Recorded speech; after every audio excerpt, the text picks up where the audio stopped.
Oh, I was just looking at that ladder and looking at Carlton, who we have been on topic of conversation on this program and around the airways for a while, and the disappointment where we see them again on the back of a situation that for the best part of 3 quarters, I sat there and watched it and said, this is a pretty good side. This is a pretty accomplished side, and I haven't got them in the 8, but they're playing against one of the premiership fancies and they had them off the bit. Well, I get the feeling watching Carlton, they're really close. I think they can contend quickly, but they're still miles away at the same time. There are things that just need to be addressed. They've been on this incredibly long rebuild, and Carlton fans are getting frustrated. They're making some errors, I think, in the recruiting table. Are they getting frustrated, though, with the likes of you, and I say this with the greatest respect, who knows and understands footy, and you keep saying they're close, so they go, hang on, I've been told they're close for the last 4 years.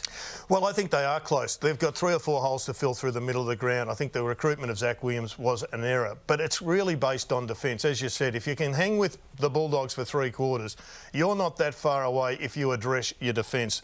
And the defence, Rui, it stands out, doesn't it? They concede so many consecutive goals week in, week out, that they haven't got a plan to go back and get stability behind the ball. It's lumpy scoring against that's been the issue for Carlton this year. You look at their percentage, I mean, they're in every game this year, Carlton, probably bar the Port Adelaide game where it was actually a bit of ball use that was horrendous. It cost them that day. But they come in big lumps and they don't have an ability to stop the momentum when it shifts. I mean, you're right. They looked like yesterday was the day that they were going to announce themselves. OK, this is when we're going to take a scalp. This is when we're going to have a complete performance. Just when you thought that, again, it reared its head. That's the problem. Again, I'm repeating myself. So who are we shooting the blame home to? Because it's a problem that hasn't been fixed. Well, if you have a look at some of this vision on defence, Gary, there is clearly an issue with the defensive coach, which then shoots back to the senior coach. Doherty is at the top of the screen, and it's a centre bounce. They lose it, goes forward, and he picks a side, and that's OK.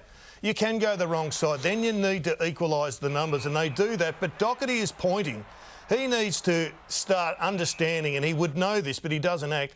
He has got to charge back there because inevitably you're going to be one man short, and that's how it plays out. This is pretty basic stuff, I would have thought, that you need to find stability behind the ball. You can't be left with an extra forward that you're not able to grab hold of. The trouble with that one is it's come from a centre bounce, so you've got to know that you were 6 on 6 in front of the ball. So as soon as you go to follow a mid, well, then you've got to then get back and make sure you equalise the numbers. Here's another point in case. You've got Lipinski deepest. Now, that needs to be addressed by Liam Jones, and yet he's observing. They've got this loose man in the forward line. It's unheard of. This is unforgivable. This is unforgivable. Exactly, Gary. And, you know, I look at this, and this is why I don't think Carlton are that far away. These are fixable issues, and it's not about ability, it's about concentration. How many times have we sat here with Liam Jones back when Roosie was here and you were just a wee whippersnapper, and we talked about Liam Jones. I mean, so I think Liam Jones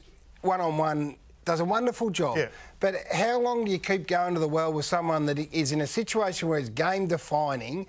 And I don't know if we can see that again. That is a staggering piece of vision for a man who's supposed to be the cornerstone of your defence. He doesn't turn his head. All he had to do was turn his head. Well, he was in an unusual position because he was in the loose. square. Or you're right, Gaz. So you head on a swivel. That's the golden rule for defenders. Head on a swivel, know what's around you. He doesn't look once. So what's he doing there? Well, he's doing nothing, Gary. That's right. A lot of heat on David Teague at the moment, and the defensive system is not allowing the Carlton players to be the best version of themselves. Well, I don't care what system you're putting in place. If you've got players that can't execute a simple turning of the head, which is the number one rule for defenders in that situation, to know what's around you, well then, I mean, how can you lay the blame at David Teague's feet? It's the players, both of those, Doherty and Jones, in those cases, the players are to blame. Have a look at we want the best comparison, Jerry. Well, I think you look at your team, Melbourne. Well, this is stability behind the ball, and Melbourne's taken some time to get in control of this. But this is how it looks, and David King showed this on First Crack last night. Buddy Franklin gets the ball, but look at Harrison Petty. He is miles behind. That has given them stability, so they can't go and use that space behind. Now, whether or not you're using man-on-man or a zone defence or an extra, you have to have the deepest defender. Lockie Henderson on the weekend played his best game because Zach Tui was behind him. And look what he's looking for there. He short passes it to Papley, but this demon grid is impenetrable at the present time. It is. And it's that's how great. it can be fixed with that sort of defence. Yeah, no, that is right. It can be fixed. I don't want to make Liam Jones the scapegoat. It can be fixed by doing what an under-12 kid is taught to do. Then the ball's in dispute and it's a game on the line and he's the full back. You don't wander aimlessly out the centre-half back with no awareness of what's behind you. Because guess what? At centre bounce, you can't get a +1.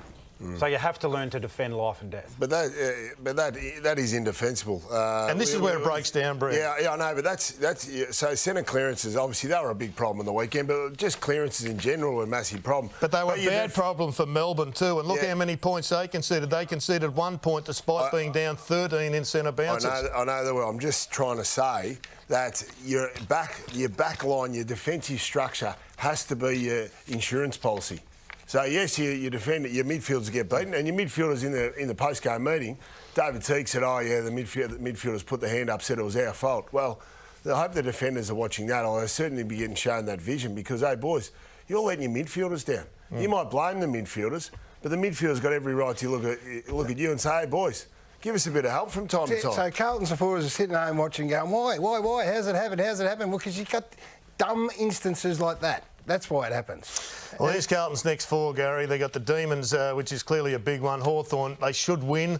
Sydney, toss of the coin. Swans are in good form, and so too are the West Coast Eagles. And before we move on, we're talking about their defensive ability. Jacob Wiedering played one of the great defensive games. So, Stephen May and Lever, they have Wiedering who's in career best form. They've got Jones who one-on-one is a really good defender. Brilliant. So they've got a capability to set up like a Melbourne zone.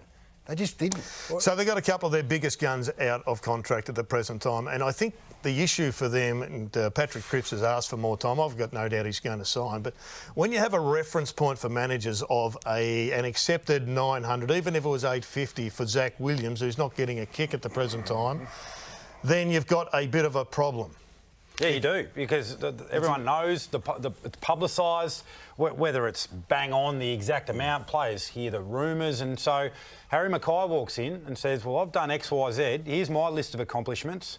Patrick Cripps says, here's mine, this is what I've done, I've been here from the start. There's a bigger problem than all that. His name's Harry Mackay. And every single game, he's just going up and up and up. What did you say on radio this morning, Gary? Oh, they love him, opposition clubs are looking at him going, they're into him. Of course they will. Brownie. He's the best big key forward prospect we've seen for him. But what could a team get to? What number? Because, it'd take a fair bit. We don't see big-name players like that move, especially moving from big Melbourne clubs. Well, the other bloke is they might just want them to pay the price. That's it, Brownie. Yeah. They might want them and then someone else spits out If the other Williams is side. 850, he's saying, well, I want a brick. a brick, whatever that is, give 2 bricks for Marcus That's Bontempelli because a brick is $1 million in young people's parliament. I understand that, but he wants 2.